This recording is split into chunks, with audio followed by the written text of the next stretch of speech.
नमस्कार श्रोताओं, आपका हमारे चैनल पर स्वागत है। आइए शुरू करते हैं आज की कहानी। आज की कहानी का शीर्षक है देवर जी आपकी पत्नी भी इस घर की बहू है।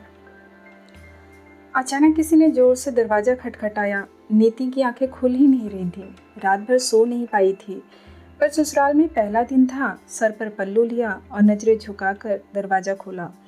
सामने सौरभ था। भाभी, 5 बज गए हैं, उठ जाइए। मम्मी और दादी भी उठ गई हैं। अपने देवर का इस तरह से आकर जगाना नीति को अजीब ही लगा। वैसे भी अभी उसे क्या काम था। वो रात को अलार्म लगा ही रही थी, पर रोहित ने मना कर दिया था। आप जल्दी से नहाकर नीचे आ जाओ, मैं जॉगिंग के लिए जा रहा हूँ। रोहित को बिस्तर पर सोते देखकर बोला, अब इनसे तो वजन कम ना होगा, और कुटिल मुस्कान लिए वो चला गया। नीति ने समय देखा और जल्दी ही साड़ी पहनकर पल्लू लेकर वो नीचे आ गई। आंगन में रखी खटिया पर गद्दा बिछा था। सासू माँ ने वहीं बैठा दिया। झपकती आंखों से नींद को भगा रही थी। बैठे बैठे नींद आ रही थी। यहाँ आकर बैठने से अच्छा था वो 2 घड़ी और सो लेती। दिन भर नींद तो ना आती। आते जाते रिश्तेदार मुआयना कर रहे थे। ताई जी बोल रही थी थोड़ी सी नाक मोटी है और बाल भी घने नहीं हैं। फिर भी रोहित के मन भाग गई तो क्या करें। चाची जी बोल रही थी दान दहेज भी ज़्यादा न लाई, पता नहीं भाभी जी बहू क्या देख कर ले आई। इतनी ही देर में रोहित आ गया। रात की अधूरी नींद उसकी आंखों में झलक रही थी। भाभी और बहनों को आपस में हंसी ठिठोली करते देखकर रोहित वहां से चला गया। घर में दादा ससुर जी बीमार थे तो उनका हनीमून पर जाना कैंसिल हो गया। नीति का बड़ा मन था कि वो रोहित के साथ में घूमने के लिए जाए, पर बड़ी बहू को ये तिलांजलि देनी ही पड़ती है। कुछ दिनों में नीति ने रसोई संभाल ली। देवर सौरभ हर बात में टोका टाकी करता था। घर में ननद नहीं थी, इसलिए वो ननद की भूमिका बड़े दिल से निभा रहा था। नीति के खाने में मीन मेख निकालता था।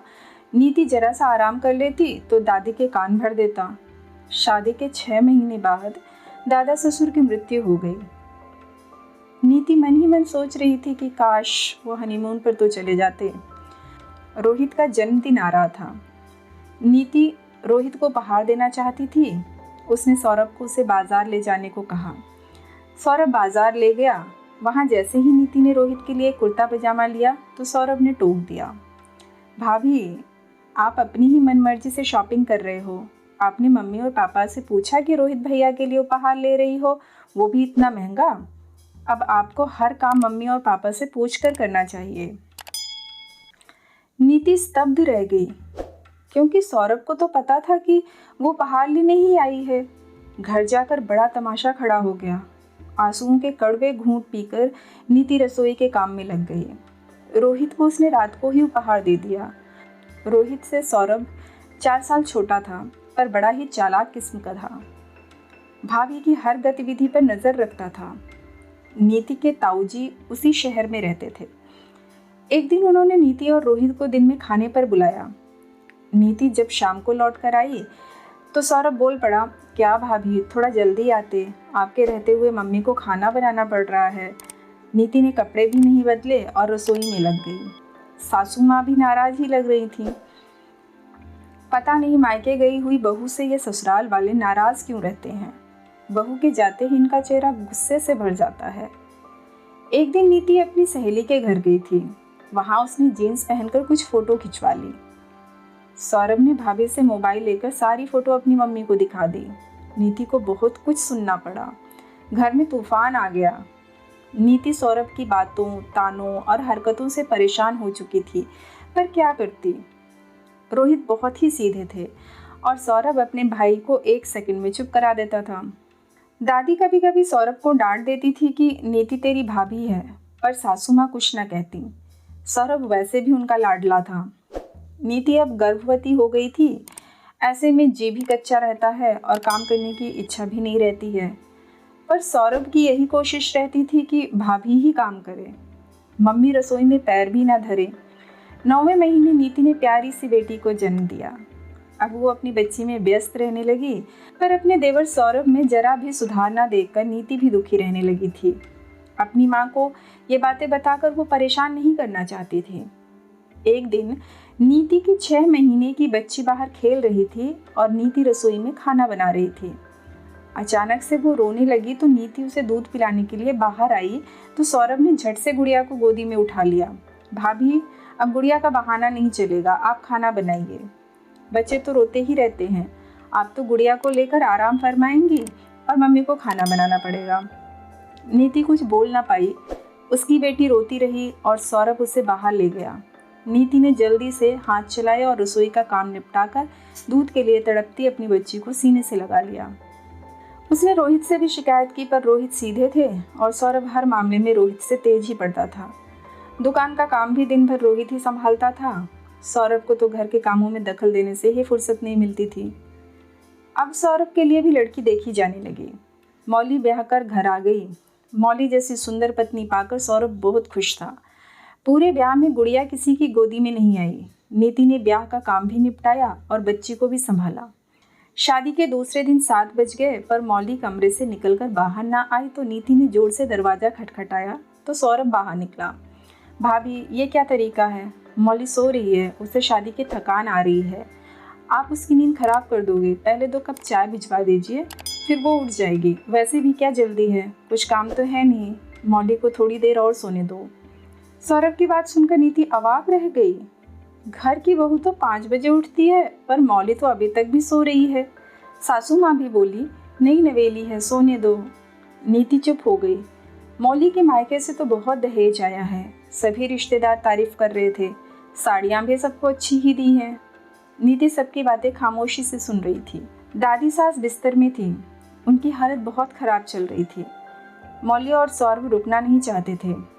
मम्मी, सारी बुकिंग हो चुकी है, पैसे बर्बाद हो जाएंगे, हम दोनों हनीमून पर जा आते हैं, कुछ होगा तो आप सब बड़े तो घर में हैं। सौरभ ये कहकर निकल गया। 4 दिन बाद ही दादी जी की मृत्यु हो गई पर वो दोनों अपना पूरा हनीमून मनाकर ही आए। आते ही किसी ने उन्हें कुछ नहीं कहा। सौरभ ने अपने मोबाइल पर मम्मी को मौली की जीन्स में फ़ोटो दिखाई जिसे देखकर सास बहुत खुश हुई। उन्होंने बहू की जीन्स पहनने पर जरा भी तमाशा नहीं किया। मौली रसोई में काम कम ही करती थी। वो इससे बचने के तरीके ढूंढते कभी अपने मायके के किसी रिश्तेदार के यहाँ चली जाती तो कभी बाहर सौरभ के साथ घूमने निकल जाती। नीति ने सास से कहा तो वो भी मौली का पक्ष लेकर बोली, तू है ना, रसोई संभाल लेती है, उसके घूमने फिरने के दिन हैं, उसे अपनी ज़िंदगी जीने दे। एक दिन मौली बाजार से लौटी, उसने खूबसूरत महंगी ड्रेस दिखाई। कल इनका जन्मदिन है, इन्हें उपहार में दूंगी। मौली, तुमने मम्मी जी से आज्ञा ली कि इतनी महंगी ड्रेस ले रही हो? तभी सासू माँ अंदर आ जाती हैं। मौली समझदार है, इसे शॉपिंग करने के लिए आज्ञा लेने की क्या ज़रूरत है। नीति के पैरों से ज़मीन सरक जाती है। वो अपने देवर सौरभ और सासू माँ का पक्षपात रोज देख रही थी। अब पानी सर तक आ गया था। एक दिन शाम को सौरभ कहता है, भाभी, हम दोनों शाम को घूमने जा रहे हैं, मम्मी से पूछ लिया है, आप खाना बनाकर रख लेना, हम भी आकर घर का खाना ही खाएंगे। नीति का गुस्सा फूट पड़ता है। देवर जी, आपकी पत्नी भी इस घर की बहू है, उसकी भी कुछ जिम्मेदारियां हैं। मैंने बहू बनकर हर जिम्मेदारी निभाई है, अब उसकी बारी है।